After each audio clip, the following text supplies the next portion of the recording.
la llevo en prisión. Noticias que vienen, noticias que van.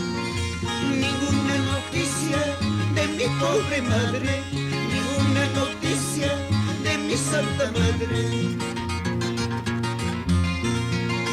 Maldita injusticia, por fin se acabó.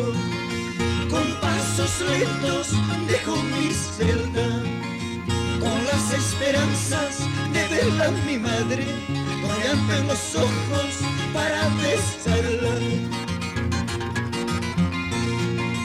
Cuando llegué yo a mi humilde casa, cuando llegué yo a mi humilde casa, solo encontré una cruz negra de trapo corriente pegado en mi puerta.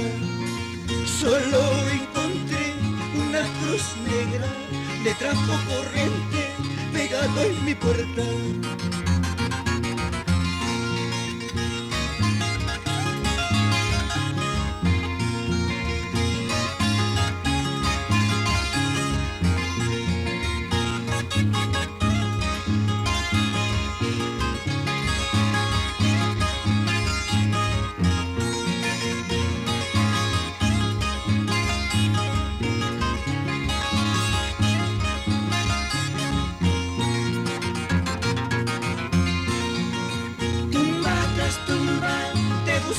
Madre, cruces ajenos, nombres ajenos.